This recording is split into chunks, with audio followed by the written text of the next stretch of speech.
Evening all. Welcome to this special edition of the Endless Celts Podcast.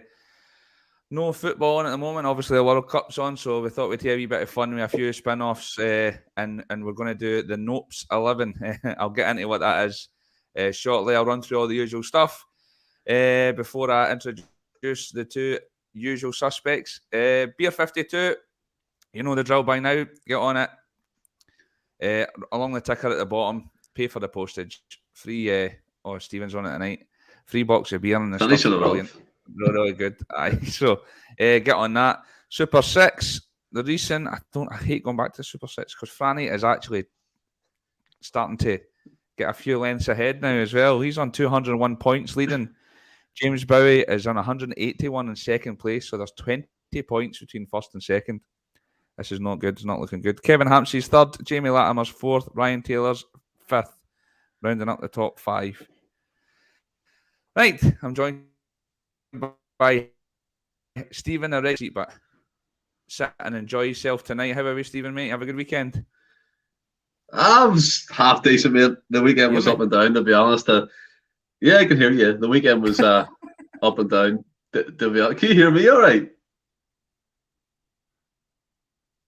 It was a bit sticky, Willie. I think. Aye. But the weekend was just sticky. Up, you dirty man. Well, I'm always sticky. You know me.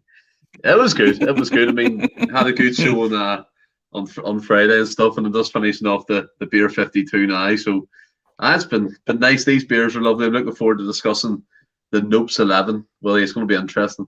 The Nopes 11. And Tony's joining me as well. How are we, mate? How are you feeling? I'm very good, mate. After Saturday, man. Yeah, pretty much. I think I've just about sobered up. So, yeah, as much as I'm, thankful to the show sponsors, I'm very much on the soft baby the night after we drank Armadale Dry on Saturday. But great. I'm looking for, like Stephen, I'm looking forward to this. As we say, it's often said that the Celtic jersey doesn't shrink to fit inferior players. I tell you what, we're going to put that to the test tonight with some of the selections we've got. Looking forward to this. We sure are. Evening, guys. I'm just bringing up a few of the comments. Everybody's in. Evening all. Even Ryan, Kaiser, Phil, all the regulars. Appreciate you coming back on again. So the night, we kind of done this before we kind of went to video. A wee bit of fun, like I say. Obviously, Celtic are they're over in Sydney. I don't know if they're still are. We're over in Sydney for the game, which we'll touch on Friday night's pod. Stephen's going to be back hosting. We'll touch on all the goings down under. But a wee bit of fun. We're going to have a few spin-offs during the World Cup, and we're decided to do the Nopes 11. So this is going to be kind of our 11 of the worst ever to pull on the jersey for Celtic. Best teams are too easy to do. We thought we'd have a bit of laugh and do the worst 11. Now, saying that, I know in the comments there's a few being nice of the older generation. So there's going to be... There's Frank in as well. Can't I forget you, Frank. Cheers, mate. Robert Davies in for Dublin. Cheers, buddy. Aye. A few of the older generation. So there's going to be players in this that... Well, there's going to be players that you guys will think should be in this team. And I want you to get in the comments as well, because if there's an overbearing need to get somebody in this team, then... we want to hear all about it. So we're all still young pups, and I listened back to the podcast that we did the first time we did this round, when there was about 2 people listening in and there was no video, and it's quite interesting. It was John and Franny that were on at that time. So at the end of this, I'll probably compare the 2 teams and see how we get on. But we're going to go with a 4-4-2 formation. I'm just going to come to you individually, and you can give me the name of the player you're going to put in that position, who you picked, but also if there's any other guys that you thought nearly pipped the post or nearly made the team, we can sit and discuss these guys as well. So it'll be a good laugh. Jeez, Patrick McLaughlin's got his full team in there anyway. But let's go. His full team already. Let's, Stephen, come to you first. Start the keeper. We've had a few howling keepers in our time. It's a bit sad because across the road, when I was younger anyway, they always had at least 2 or 3 world-class keepers in the team at the same time. We couldn't even get one. So what did you go with for in the goals? And is there anybody else that you thought maybe could have got in there as well? Well, I mean, as much as it pains me to say it, because me and Francis stuck in the train for as long as possible, it has to be the man himself, Barkas. It's a bit interesting because we spoke about it before. Kaiser's on the same lines here. We spoke about it before. Like Barkas came in with great pedigree, winning leagues in Greece, and played against us in the Champions League qualifier. Was part of that AEK office team that knocked us out, but he just didn't live up to the heights, and especially for the fee that we eventually paid for. I think it was around about 5 million. I mean, you're paying 5 million. Hello, Granda. You're paying 5 million. Come on, England, get that off. He's joking. He's joking, by the way. No one take that serious. No one take that serious. Please. But yeah, Barkas for me has to be number one shout. And it's again, as I said, me and Franny tried to stay on that train for as long as possible. And I know he's playing half decent football over in Holland with Utrecht, the team he's with at the moment, but he just didn't make the grade for us. Mentions probably Mark Brown, who came in as a third goalie at one point in the stage. I think it was number one for St. Mirren or one of the clubs like that. But yeah, definitely Barkas for me has to fill that void. I don't know what you guys think, but definitely Barkas for me. It's interesting when we kind of done this the last time. He was kind of our keeper, and like he was barely in the door, so the guys didn't really want to go with him. But yeah, big Papadom hands. He's definitely in with a shout, isn't he? Tony, what did you think? And is there anybody else that you thought might have got a shout? And who did you go with yourself? Well, I have to say I'm very much surprised here, Willie, because I had saved up a lot of my debating currency for this position, because I thought Stephen was going to be defending our former Greek mishap with all his might, but I'm pleasantly surprised.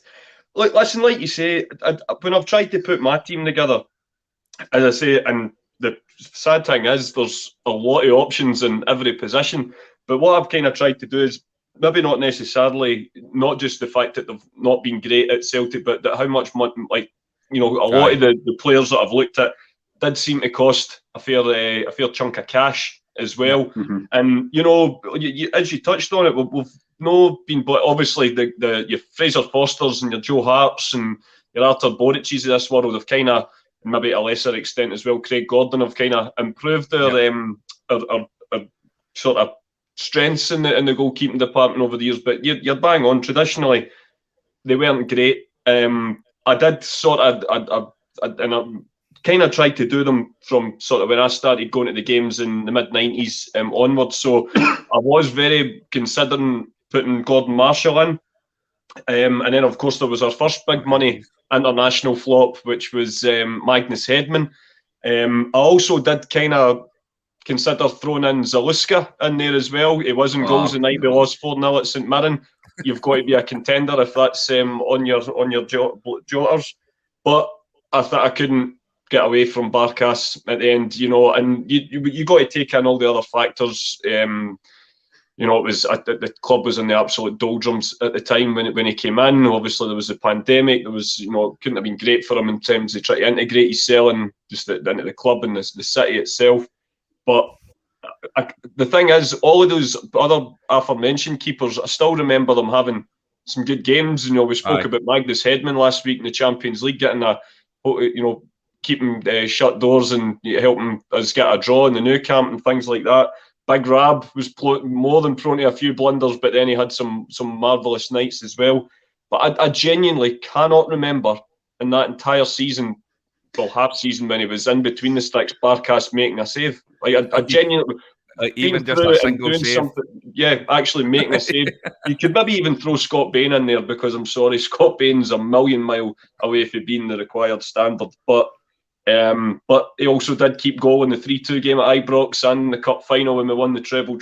So he's got that and he's plus points as well. But for £5 million in a year we blew the 10, I'm sorry, the guy between the sticks that year's definitely number one in the Nopes 11 for me.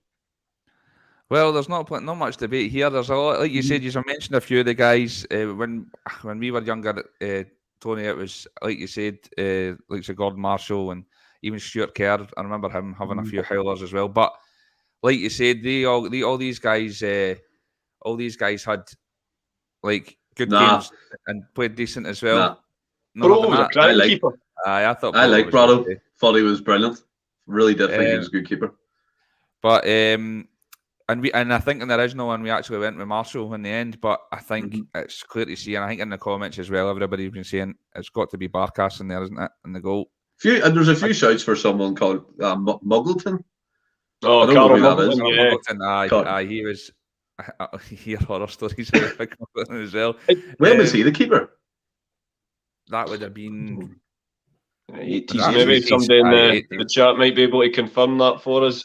But it's like you say though, Wally, goalkeepers has never been a position that, as I say, latterly we've been pretty decent and lucky, but historically throughout the years we've had a few clangers like. And I think it's interesting as we move through the team. It's quite interesting how people perceive this worst 11, because it could be like Tony says, the fee you pay for somebody. Yeah. The clamour. I mean, I'm sure we'll get into some players, but there's players that big names that have came to us towards the end of their career and it's not worked out. Do you hear these guys? And it's interesting. It's interesting as we go through. But Barkas is nailed on. He's our keeper.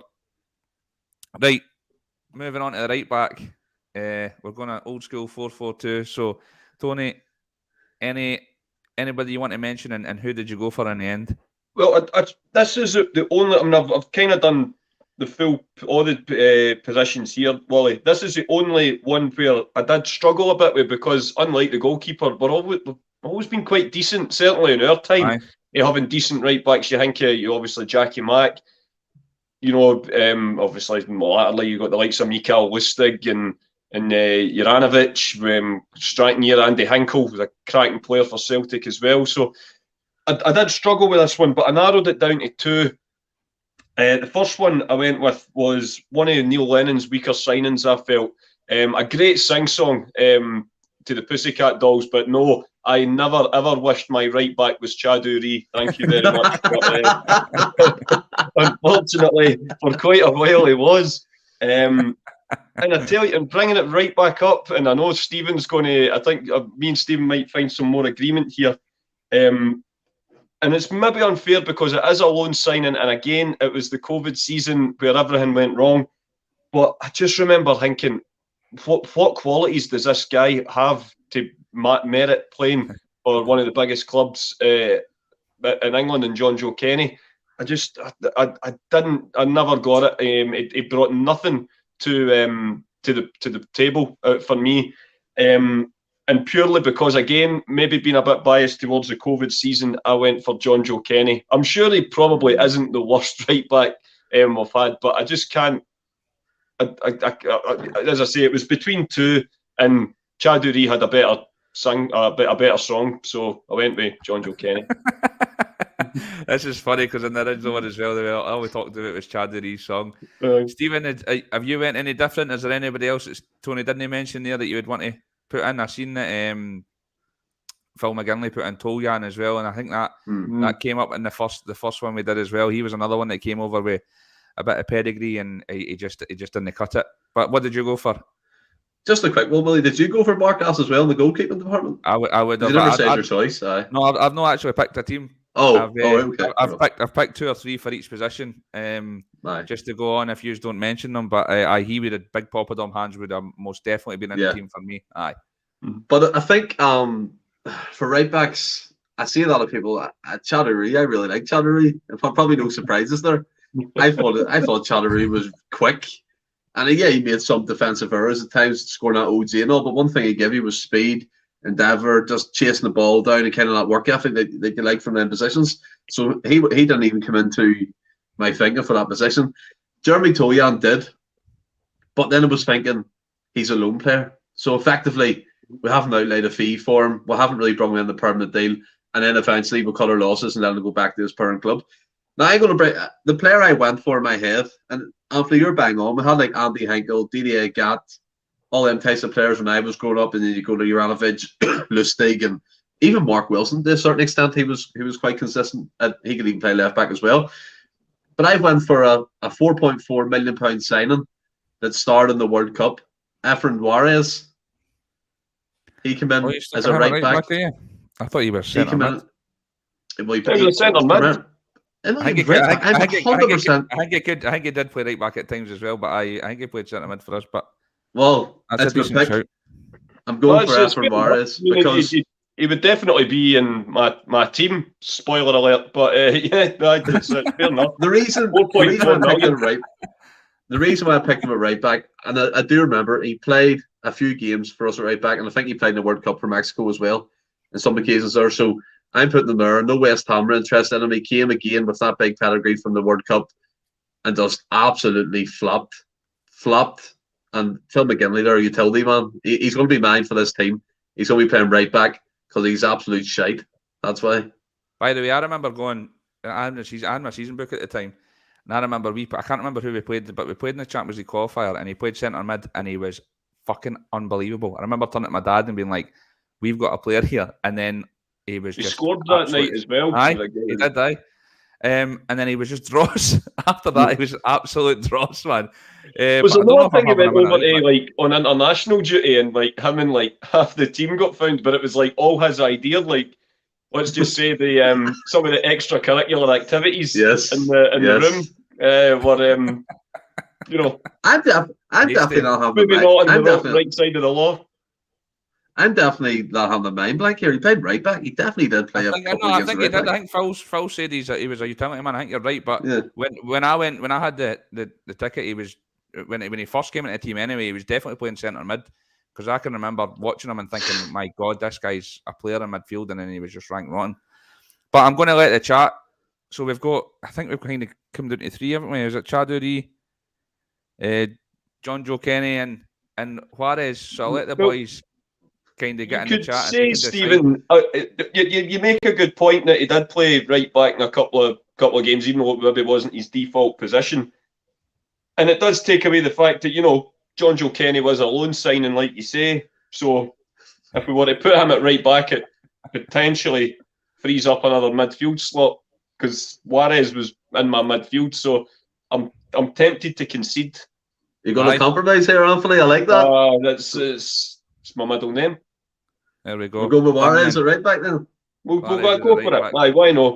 We'll stick him in. Good man. Doesn't matter where he's playing. He's fucking terrible anyway. I wouldn't have minded him organising my stag do right enough. That's true. Right, let's move on to the left back. Barkas and Juarez. By the way, it was Chaduri that was picked when it was John and Franny doing it. Just if anybody's interested, I'm going to match them up at the end of the game, but end of the night. But just to keep it running, I'm going to run through these as well. Right, left back. I don't know if you're going to stick a right winger in here at left back or whatever, Stephen. But left back, who did you go for, and any notables that you want to mention as well? Again, left back was like when I was it was like the goalkeeper type position for Celtic. It was very hard to fill in the cases. We had the likes of Lee Naylor, Danny Fox, and obviously later on Kieran Tierney, all the types of players kind of lifting that mantle, and he was absolutely fantastic for us. There'd been a left wing back as well for you most of the time, wouldn't it? Because we've kind of played three at the back with the wing backs when O'Neill was in. So, and obviously you've seen Jackie fill in there in points as well. Do you know what I mean? Like he played right back too, so he was kind of a utility player as well. But for me, I can't look any more further than Mo Kamara. I thought then Mo Kamara came from Derby, and when Strachan was manager, and obviously you're thinking could have a bit of pedigree about him, but he was abysmal. I know he had the speed and obviously technical ability defensively, and I think the final.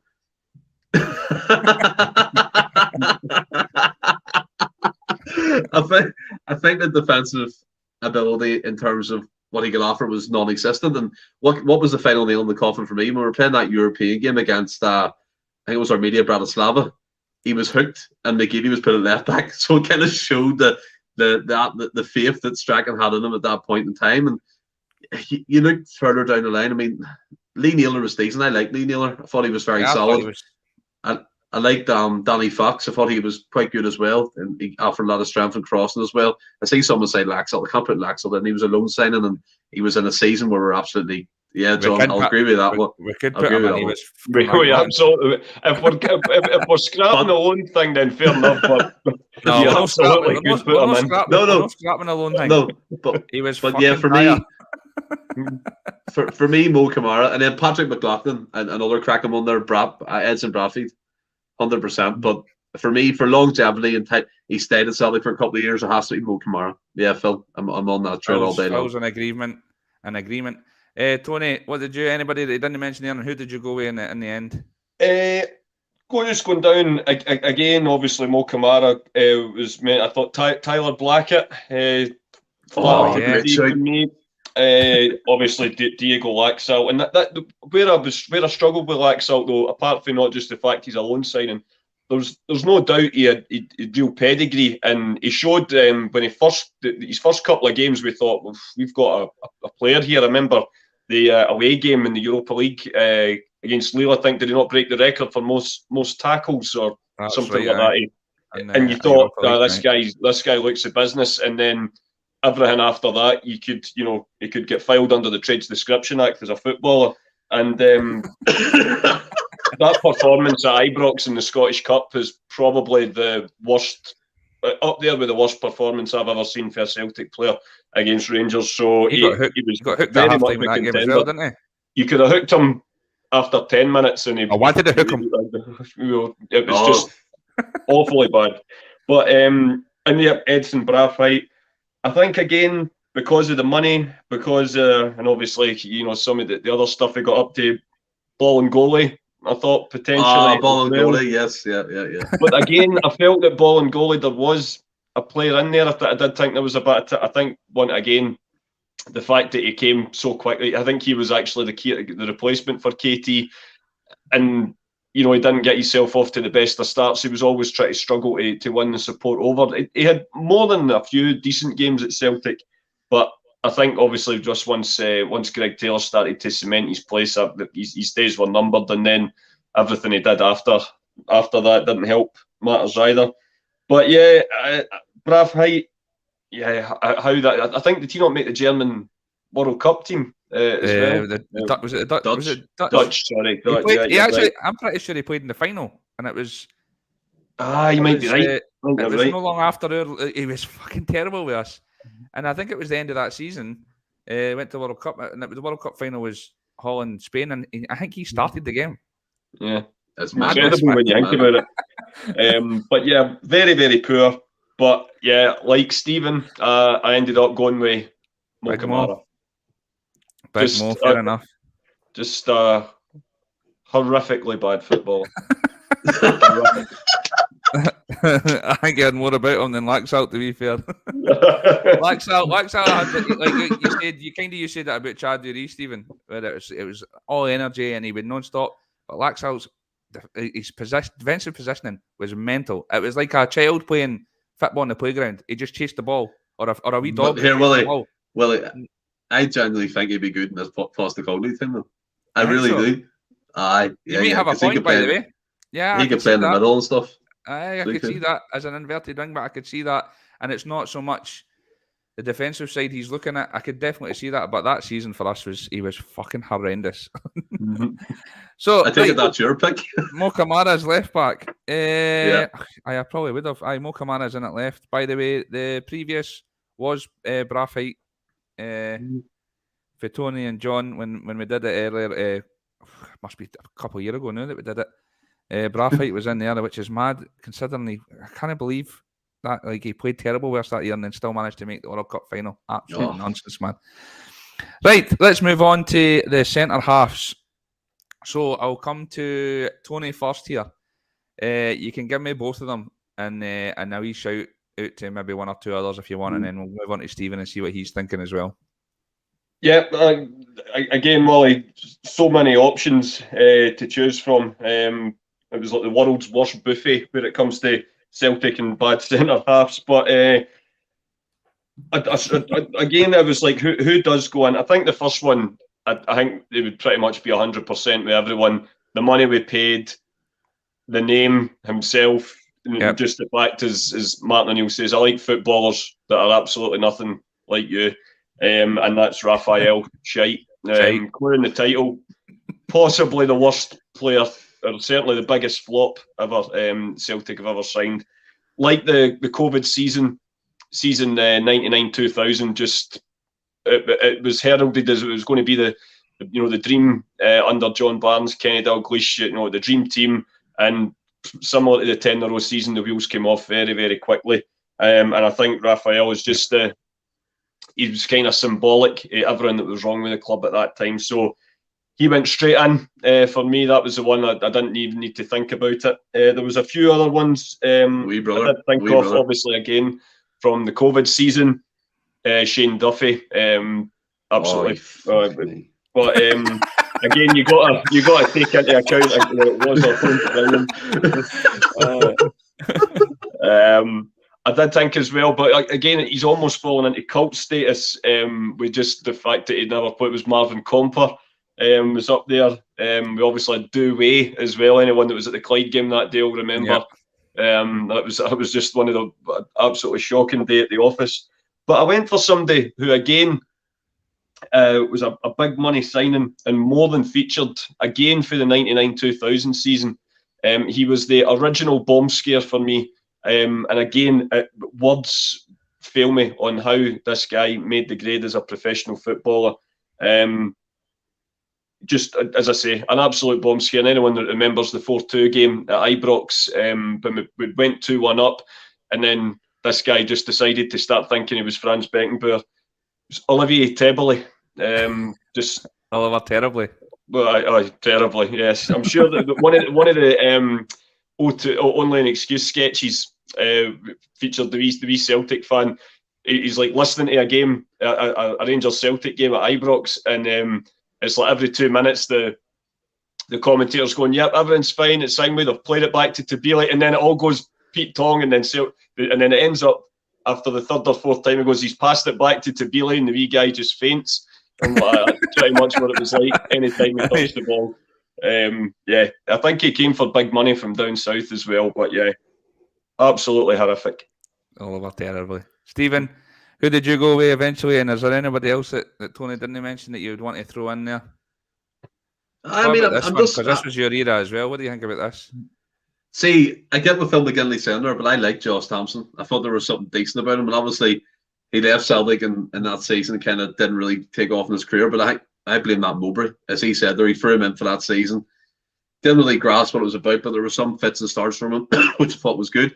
F.A. Ambrose from Monty there, I can't see that happening. He was a part of our team at not Barcelona, but all the different eras, the Champions League and winning league titles and stuff. He was very pivotal.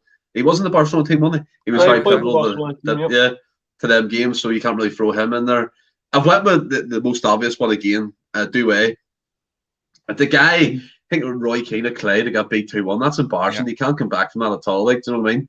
He was just a shambles. I know what they were trying to do in terms of getting into the Chinese markets, trying to make money from him, much like we're doing now with Postecoglou in Japan, trying to exploit that market, bridge the gap between the financial things with the elites in European football.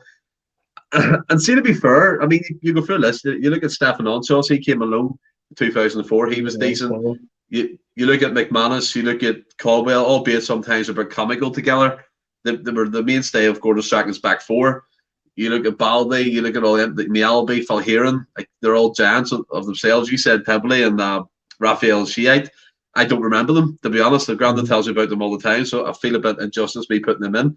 So I went for an Irishman like myself, an absolute shambles, Shane Duffy. He came up to Celtic, obviously. Remember, it's still the infamous picture of all our signings together describing that window. And again, we all thought unbelievable, but it's a great window. He was just terrible. Our style of play didn't suit him. He wasn't used to being on the halfway line. He was exploited time and time again for pace, even passing the ball. He was disastrous. So my centre halves are Shane Duffy and Douay. Well, this is going to be a tough one. I'm looking through it, and it looks like, to be honest with you, through the chats, most have mentioned the aptly named Raphael Shite. Mm-hmm. Now, I don't care if you win Ballon d'Ors. A Scottish club can't sign a boy that's called Shite. It's already written in the stars for the papers. And I think if you talk about failures and like horrendous signings, I think the first name that pops into most Celtic fans' heads is Rafa Shite. So I think he's going to have to go in there. The other centre half, I don't know. I'll throw another one in the mix here. Another big money signing, Adam Virgo. Aye, he was another one. He Yeah. was another flop, but he could play anywhere in the park, couldn't he? Yeah. But they stuck him everywhere in the park. But I think he mainly did play in there. See, to be honest with you, in the comments, it looks like Douay is going to have to be the other one. He only lasted a half of football, and that was him gone. It's fucking terrible.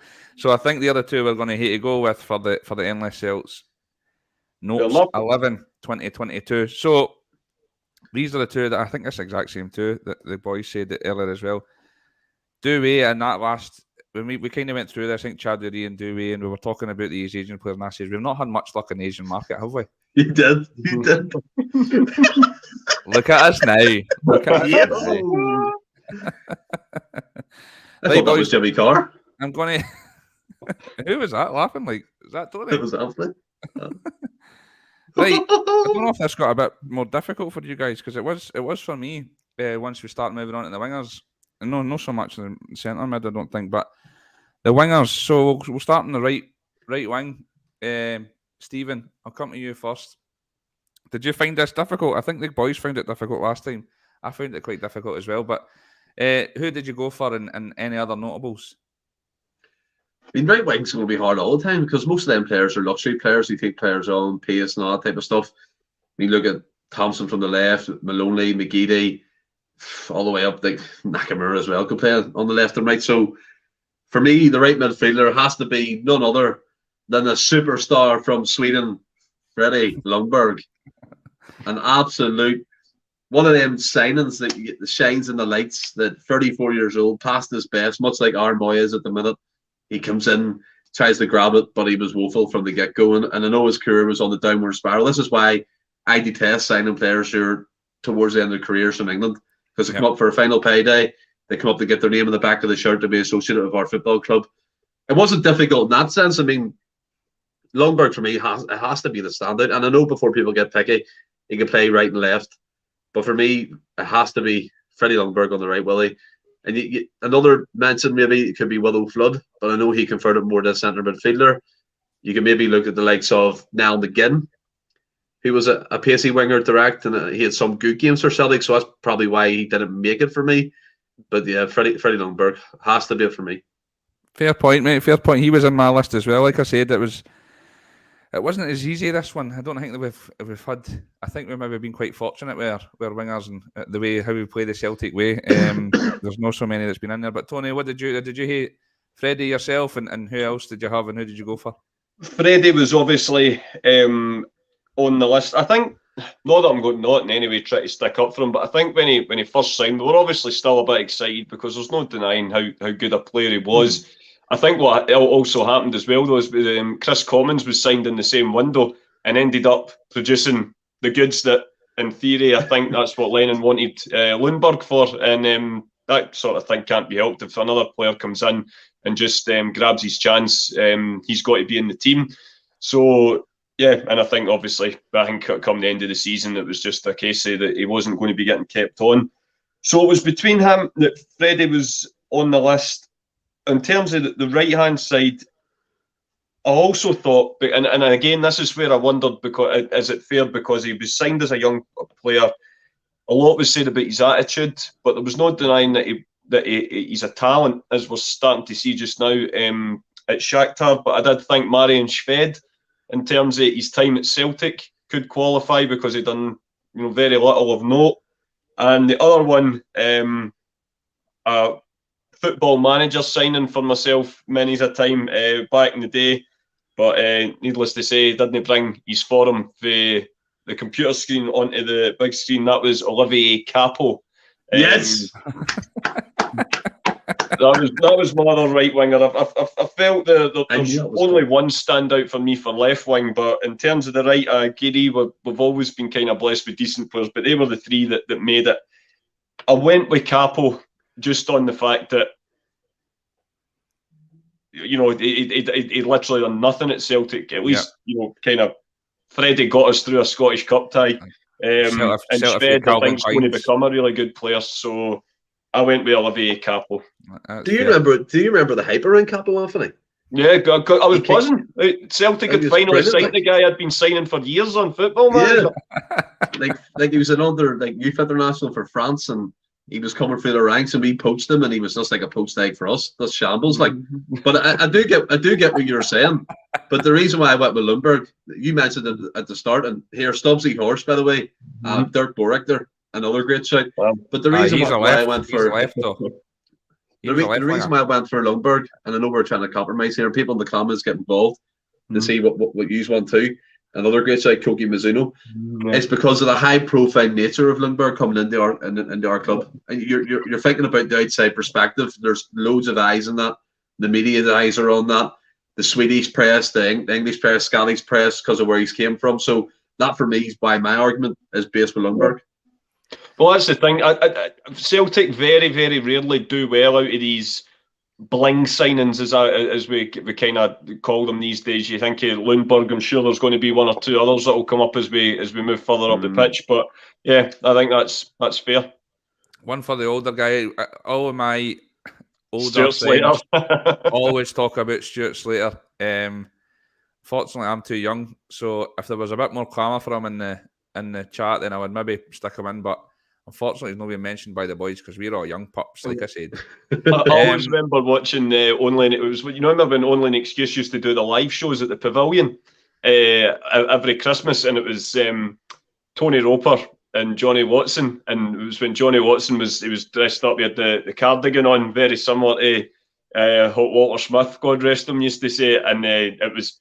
They were doing like the interview, and Tony Roper was pretending he was Dougie Donnelly, and obviously with Walter it was like that. Oh, we're not worthy kind of thing. And he says, "Where did you get your latest cardigan from?" And he went, let's just say I've had a better deal with Ralph Slater than you've had with Stuart Slater."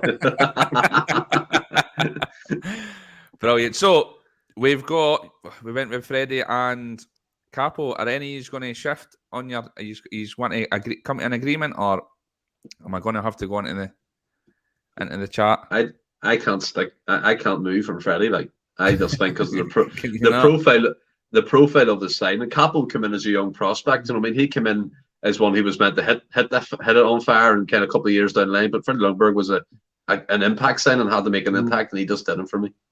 I think with the fact that out of loyalty to him, for all the wonderful memories he gave me playing Football Manager, I'll give you Freddie.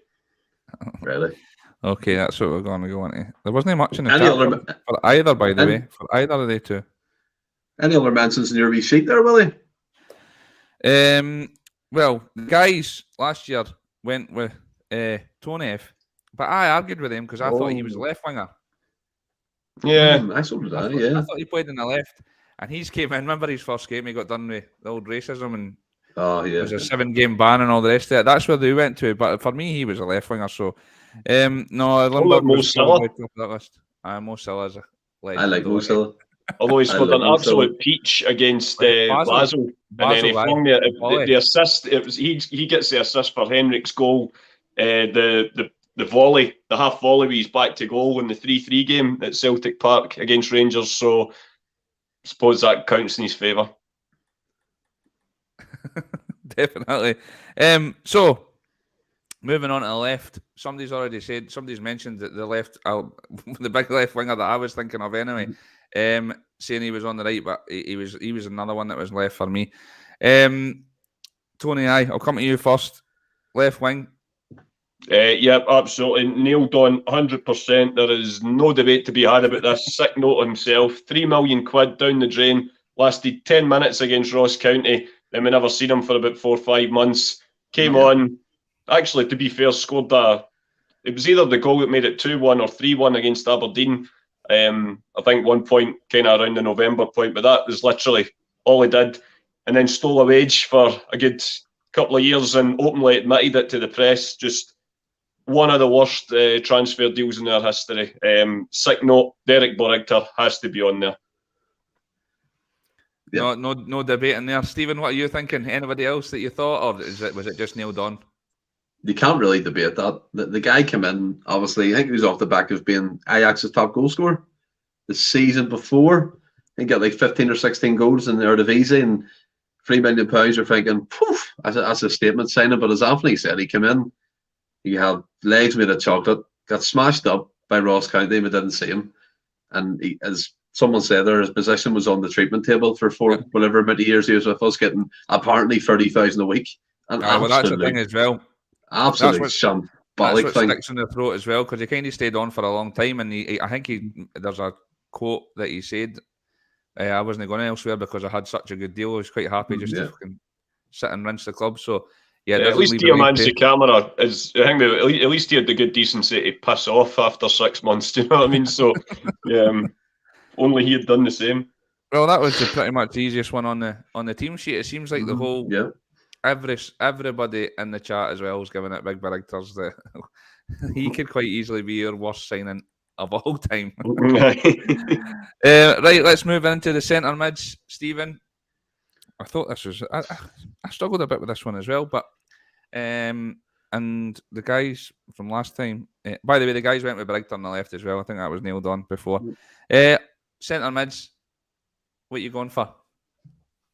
See, I don't know why, but centre mid's been something I've debated in my head in terms of who we could pick. One of them, I'm going to go with. Now, this pains me to say it, right? What about this one? Good. Monty. That's Stephen's hero, Monty, man. That maybe you have to fight or something. But but I mean, for me, right, I'll give you my first one. Willow Flood. He's in there. Okay. Willow Flood, 100%. The next one is a bit of a thing. Elaborate on why Flood's in there. Well, Flood's in there because Flood's in there. He was coming from Dundee United. He got free into that game. Gordon Strachan, I think, dropped McGeady. Evidently, he played the wing on that game, but he more converted into centre midfielder. And I just think, for me, that he didn't offer anything to Celtic. By the way, another shout for me for left mid was Johnny Hayes. Willow Flood reminded me a lot of Johnny Hayes. All the energy. Johnny Hayes was a crying player. I know. No, he wasn't. All the energy in the world, but couldn't pass the ball. Mr. Versatile. If it wasn't for his pass, we wouldn't have got the penalty in the treble cup final. Scored the winning goal at Ibrox. More than did his part at Celtic. Is it my turn, Anthony, or yours? But no, he had all the energy in the world, right? But Willow Flood offered nothing for me as a footballer. I mean, it spoke volumes when he got a move to Bali, went over to the plane, and the move was cancelled. They just seen him, went, nah, no chance. He does for me what wasn't a great footballer. The next one for me is going to be Janino. The reason why Janino, right? We've talked about this countless times on the podcast, and that game he came in and played against Rangers, he was excellent. He controlled everything. He was playing his style of play. I mean, he's won World Cups, been capped for Brazil. What do you expect from this guy? Unbelievable. But he just came to us, and I think he played about 8 games, and he just didn't really fit in. And that can come down to a manner of things, different style of play, different. I know cultures don't really come into because he played for Middlesbrough. Just different managers, obviously different coaches, all that type of stuff. But yeah, Janino, for all his kind of ability in the world, he just didn't settle at Celtic. And the midfield too, well, there's Janino and Willow Flood. I think there's a theme here with Stephen, that it's a big name coming into the club and they're not living up to the expectations. But that's fair enough. That's 2 decent shouts, mate. Tony, what did you go for? And is there anybody that Stephen didn't mention that you would like to mention?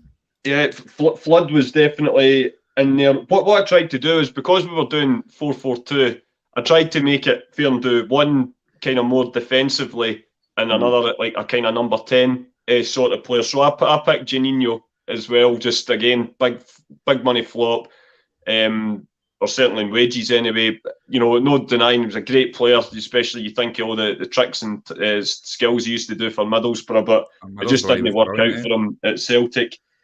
The defensive one, it came down to between two, and I was humming and hawing about this one, so I had narrowed it down to between Tommy Gravison, who again came from Real Madrid, big money player, and obviously has his hat trick against St Mirren, and he scored a couple of goals against Rangers as well. So he has that and his plus points, but pretty much everything else was negative. Don't warn Johnny Hayes. Yeah, absolutely did not. But I tell you that the other player who I was going to put in here, and again, it's maybe a shame because he was going up against Scott Brown for a place in the team at a time when Scott Brown was one player of the year in his testimonial season. And I just, again, it was a big money buy that didn't work out, although we did see against Zenit St. Petersburg in the home leg in the Europa League that it was definitely a player, there was definitely a talent in there, but it just didn't work out for him with us. And that was Abui Kouassi. Oh, great shout. That's a good shout. I just didn't, it's maybe a shame to get to it's no shame not getting in a team ahead of Scott Brown, but I just think, so I was humming and hawing between they two. So in the end, who did I go for in the end, actually? I went for Kouassi and Juninho. Oh, Fair shouts. There's one. What about Vander? I like the Vander. Vander, obviously, didn't hit the heights, but remember that first season under Strachan, he had a couple of brilliant games in the Champions League, especially in that game against Benfica. He played really well, but yeah, like you say, in terms of he didn't make the grade in the end. Yeah. But yeah, it's definitely an option. But I would say that those performances in the Champions League keeps him out. Here's one that I thought, right, because I know this is the kind of train that Stephen's on the day, and I've got him on a list. I'd maybe not have him in the team, but the way Stephen's going, what about this fella? No chance. At Celtic. I mean, to be fair, Anthony, let's hash this out right now, because I think Paul Dad's 100%. This is another issue I have, right? Much like the Freddie Lundberg thing. Yeah, another Clyde disaster. Comes up for the final paycheck, get his name associated with the club, like he always wanted to say. And I just don't. He didn't do much. I know his hips and all were gone, and that's the reason why United let him go in the end, obviously for injury issues and stuff. But why come to Celtic if you're not going to be able to give your best? And I think that's the thing. I think he did give his best. It was just that he's like you say, his hips were gone. But let's not forget, there's a man of the match performance against Rangers at Ibrox in there. Yep, so was. And I don't think he, like your Lundbergs and that. Absolutely, they didn't seem to buy into the club or anything like that. Whereas I felt Keane didn't ever, maybe latterly, I know him and Strachan have had, a few words and stuff. But I thought in his time here, he did, like you say, he didn't do anything spectacular, maybe apart from that game against Rangers at Ibrox. But I think he did enough, shall we say, to be fair, not being in the team. To be fair, Juninho had a man of the match performance against Rangers, and we're still putting him in. So you have to beat goal. That's fair. You have to beat goal and that type of stuff. But Willie, I know the comments are flying in for different players here, but what do you think about the Roy Keane argument? Well, he didn't have his best time at Celtic, did he? That's why I kind of I've got him on my list. I wouldn't have him. I personally wouldn't have put him in my team. But he's both correct. End of his career for me. He was one of my favourite players when I was younger, and he's one of the greatest players in my generation. Even that one game, the game with Man United where he gets booked against Juve in the Champions League and just carries the whole team through, is unbelievable. One of the greatest captains of all time. But his time at Celtic, kind of in that era again, where we said the Lundbergs and all the rest of it, they've kind of just coming in at the end of their careers. And like Tony said, it's very rarely worked out. I'm trying to think off the top of my head where it has worked out. And like I say, Bellamy wasn't the end of his career, so he can't. That doesn't account. And even Robbie Keane, to an extent, wasn't really the end of his career, and he was quite successful. But other than that, these big names that are coming in, it's never really worked out for us. But would I have him in my team for the worst? I don't think I would. To be fair, I would compromise with Anthony. I would put Kouassi and Juninho in. I would take away Flood. I think Kouassi's a great shout, to be fair. Fair enough. I'm going to just talk about a few more. I think that's what we'll go with. But what about Berkovic? Because this kind of came up in the last time we did this, but I thought it was a bit harsh. I thought he was a decent player for us, as much as he was a bam. Yeah, I think he did enough to merit not being in the worst team, if that makes sense. I think all the skill in the world, he just wasn't up for it. I think we've temporarily lost Stephen. You said he's got to be back in a second, mate. He must be needing to nip off for a sec. Aye, but I would say, in terms of what you were saying about Roy Keane as well, you're bang on, Wally. I would say he's out with maybe the absolute flair player. He's maybe my favourite ever non-Celtic player. Aye, Like, I think I would agree with that. he was tremendous for Man United. But in terms of Berkovic, aye. As I say, all the skill in the world, but hard work beats skill when skill doesn't work hard enough. So that's why he was never going to. David Hanna, oh, that's a shout. This came up last time as well. David Hanna. What about Vidar Riseth as well? I thought. Aye, that's popped up in the comments as well. There's a few and some interesting ones, by the way. Peter Grant. Oh, Peter Grant. I mean, obviously he's kind of before our time, but my big brother would tell you that, Peter Grant maybe had a lot of, he maybe had a bit more currency in the bank just with the fact that how much he was a dyed-in-the-wool Celtic fan, and you seen the emotions in when Celtic end their trophy drought against Airdrie. That was probably one of his best ever games for Celtic. He picked up a bad injury a couple of weeks before and somehow declared himself fit, ran his cell into the ground, and he's in tears at the end of the game. So you have all that kind of in the background, but I have heard from a lot of the guys that went to watch him every week that he was quite a frustrating player to watch. I don't think he could ever be in the worst team though. But I'll do. Yeah, fair play, Patrick. Resets. He miskicked a ball into the net in the cup final. Yeah, you're right. I was there that day, but it's we didn't win too many cups around then. So yeah, you have to give him that. Fair play. Efren Laris. Is that who you had originally? Did you hear him originally in your team before? I had him in the centre. It was Juarez and Kouassi is who I had at the start. Aye, here's one that we never mentioned in the left wing, Reggie Stinker, but he's a bit of a cult hero for us now as well. Aye, and again there was certainly plenty. There was plenty of games where he was poor.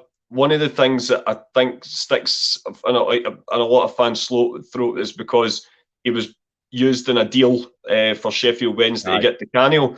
But as it's mentioned in the history DVD, Wim Jansen, when he became the manager, wanted two players that were non-negotiable. First one was Larsson, and the second one was Blinker. So they'd made a point of the fact that Van Hooijdonk had went and Cadet had went, that they were going to come away with this thing that the Canio wasn't for sale. But then when the opportunity came to get Blinker plus a load of extra cash, which was then used to buy the likes of Matt Reaper and whatever, you can see what Jock Brown was trying to do. And he had a great game, absolutely brilliant game against Liverpool in the 2-2 draw at Celtic Park. He was amazing that night, especially in the first half. So he's done enough for me to not merit being in the team. Aye, I would agree with that. Here's a bit of a blast of the past as well. Oh, and Nguemo. I didn't think in Nguemo, but yeah, definitely. He's kind of that Mowbray time, wasn't he? It's just like you kind of understood the type of player that he was trying to be, or they thought he was going to be, but it just didn't work out for him at Celtic. I think we've mentioned everybody that's on my list for centre mid now. He's back. By the way, just to flick back to what the guys did a couple of years ago, Willo Flood was in there, which we've not got in our team, and that other one was, I think it was a shout for me, and the guys discussed it, but it was Zheng Ji. Remember that boy? Oh, yes. I thought, to be fair, he had a couple of good games, though. Aye, well, so did most of this goals. Team, to be fair, but right, on to strikers. This must be. By the way, I've got a list about 30 strikers here. Yeah. Stephen, any notables, and who did you actually go with in the end? But this is a long list. It's a long list, mate. I mean, you could go from the likes of Lassad. Remember the Tunisian guy came in under Lenny? Yeah. You could throw in Miku, but Miku had that game against Barcelona, the one we won 2-1. So, I mean, could you really throw him in the worst 11? But purely because of that performance, I don't know.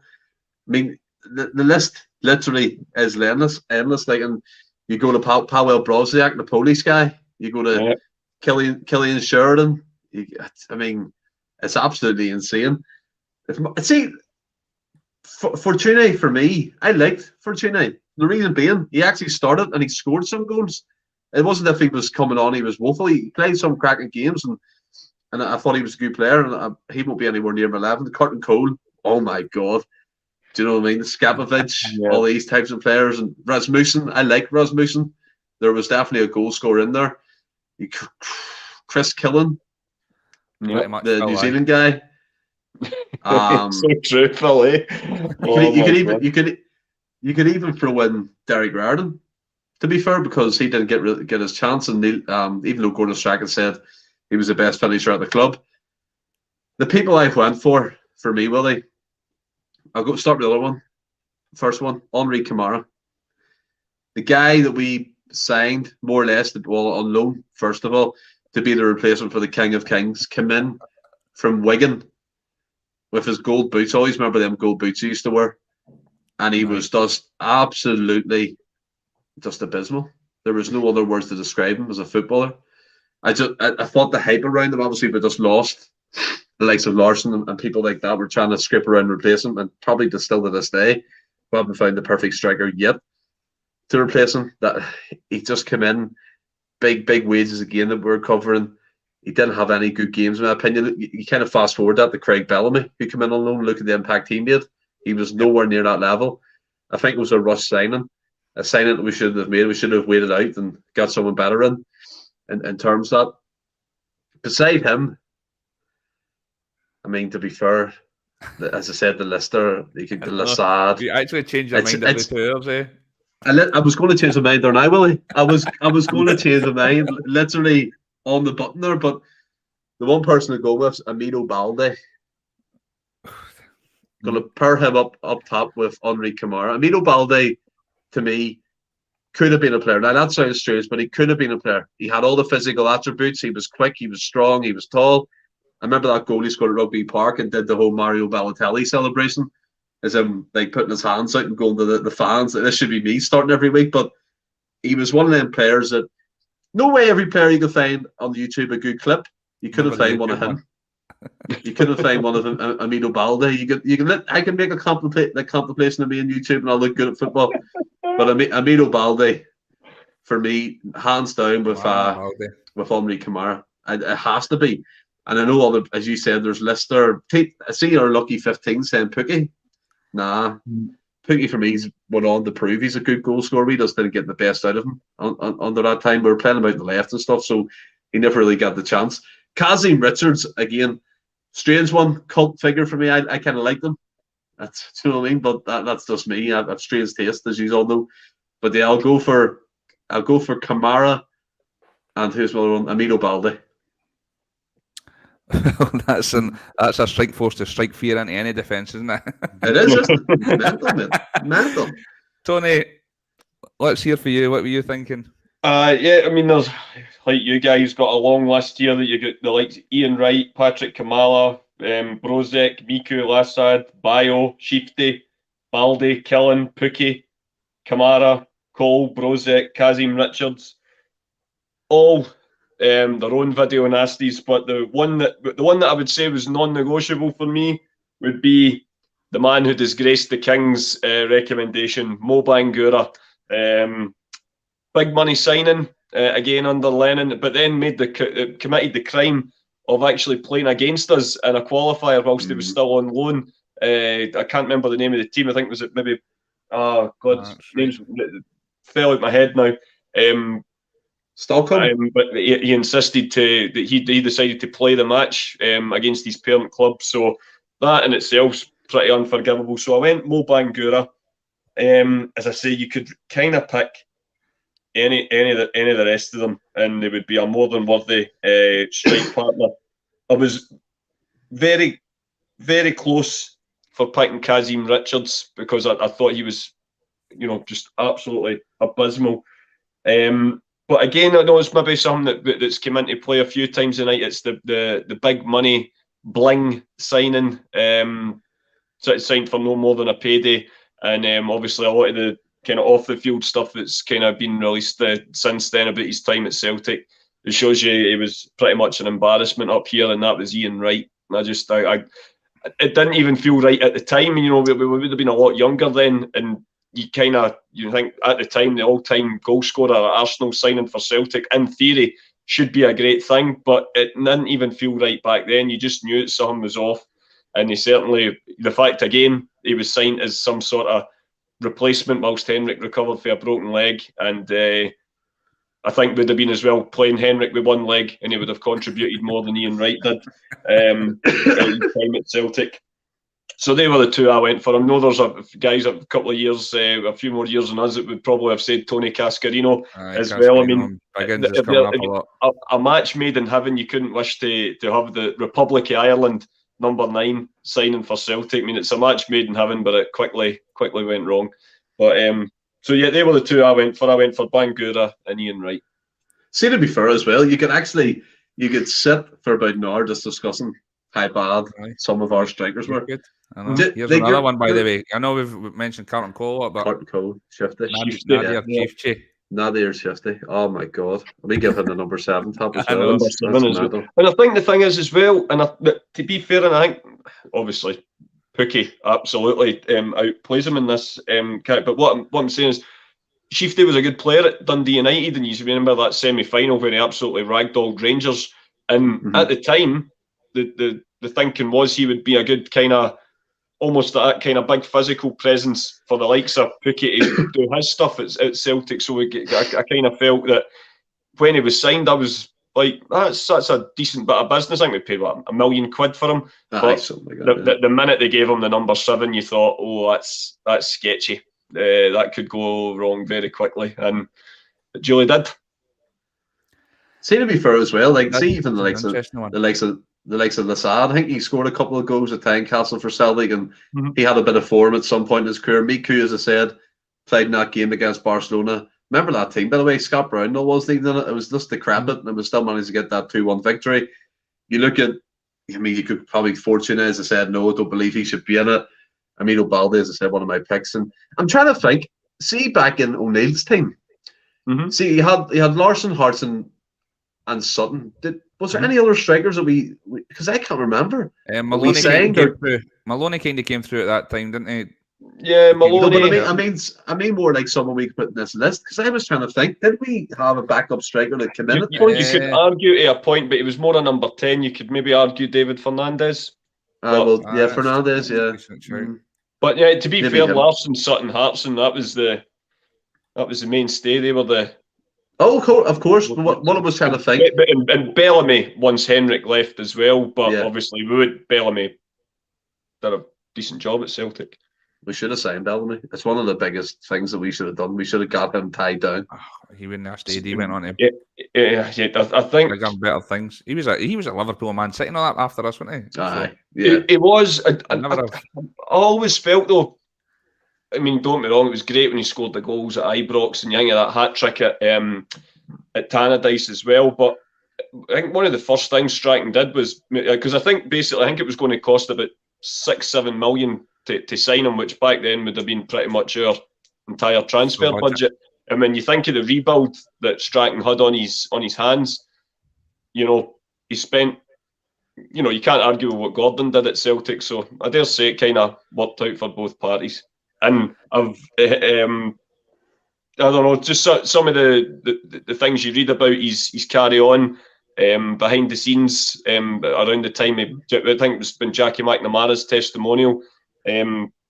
Jackie didn't have a lot of great things to say about the way he carried on to, some of the older members of the support and stuff. And I'll take Jackie's word on his character. Cracking player though. By the way, we could stick any number of players in here, right? But I've been frantically flicking through the comments to see who's mostly in there. I think Mo Bangura needs to go in there. Yeah, I've seen that. Yeah. The other one, I think it's been between Carlton Cole and Amido Balde, to be honest with you. Quick flicking through the comments, and I think we're going to have to go with Balde because Big Stevens mentioned him. So that's our team. I tell you what. That'll strike fear in it would strike fear in the defence that we've got. But just to link back, the guys actually went with Bangura and Carlton Cole, so it's no far away. But there was a number of players there. I'm trying to see if there's anybody else I had on my list. That I think we've got everybody. Daryl Murphy, Another one maybe I had. Oh yes, Daryl Murphy. Oh my god. What is it with Irish players coming to Celtic and just being shite? It's mental. I would say Daryl Murphy and Chris Killen, they were very similar, weren't they? Daryl Murphy was the Chris Killen, the Mowbray era sort of thing, or the Lennon era, sorry. So we've got our team. I'll just read it. We'll put it up on the social media and all the rest of it. But we've got big Papadom, Hans, Barkas and goals. Efran Juarez at right back, Mo Kamara at left back, Raphael Shite and Dewey at centre half. Oh, this is a terrible, terrible team. I think even Philip Sebo could have scored against this mob. Barigta on the left, middle to Kouassi and Juninho, and Amido Balde and Mo Bangura up front. It's here, but it's mind-boggling. There's still some talent within that team, like individually. You're talking about there. It's by the way, they got a run in the team. They could maybe finish second in the league. Yeah. They probably would. They probably finish. They win it. They win it. See, just quickly as well, guys. I never actually mentioned a shoot, but let's quickly. We'll go for the worst manager first of all. Just quickly for the 2 years, Tony. What do you think? First of all, I know everybody always goes about Macari, don't they? But again, that's a bit before my time. Yeah, I think obviously Macari and Liam Brady, they're the two that always kind of fit for maybe just the generation before us. God, I mean, it's hard to know, say, John Barnes. It really isn't. I mean, you think Tony Mowbray still has the connection with Celtic with the huddle and all that. Andy did get us our first away win in the Champions League, not the proper group stage, obviously, but we beat Moscow away from home in the qualifier, so he's got that and he's plus points as well. But yeah, I can't really say past John Barnes, to be honest. I mean, it's not overly his fault. To be fair, he was a young guy, should never have been given the job in the first place. And if you're going to have, if he didn't have bad luck at Celtic, he'd had no luck. Obviously losing the king so early on, and you forget at the start of the season they were playing decent football. You know, they knocked 7 past Aberdeen. At October time, I think they actually put 5 by them the opening day of the season as well. We were free flowing, scored lots of goals, but we just couldn't defend. And so I would say John Barnes for me. I'm not having this from Monty, by the way. I love Big Ronnie. No. Ronnie, no. Ronnie Dyler set in motion. Listen, of course, Brendan Rodgers leaps apart in terms of ability, but I think a lot of the stuff that the players had to do under Rodgers in terms of nutrition, 24/7 athlete and all that was all started under Dyler. And a lot of the putting, there's a reason why the likes of Chris Commons never got near Rodgers' team, because he was kind of basically outed by Dyler as what he would be, a disruptive influence.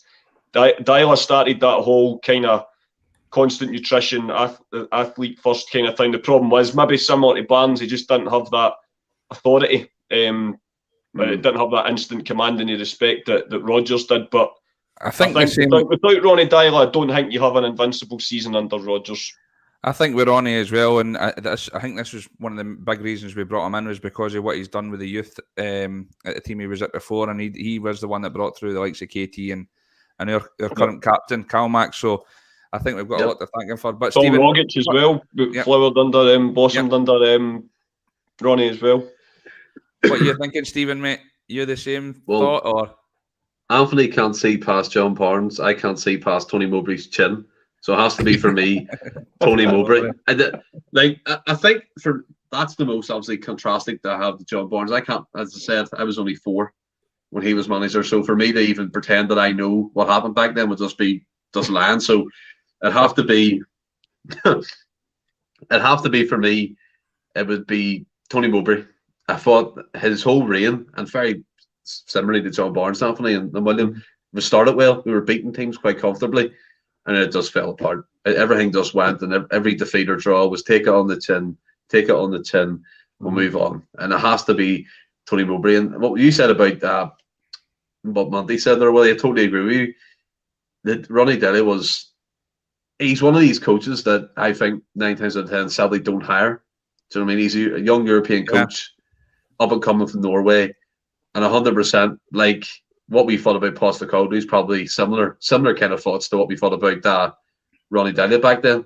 He still won league trophies and he won a cup. So he was technically successful, albeit we got beaten that semi-final, which kind of ended his reign. But the whole fitness, nutrition side of things, even though John Collins gets a lot of stick, and Brandon knows about Dr. Fengloss, even though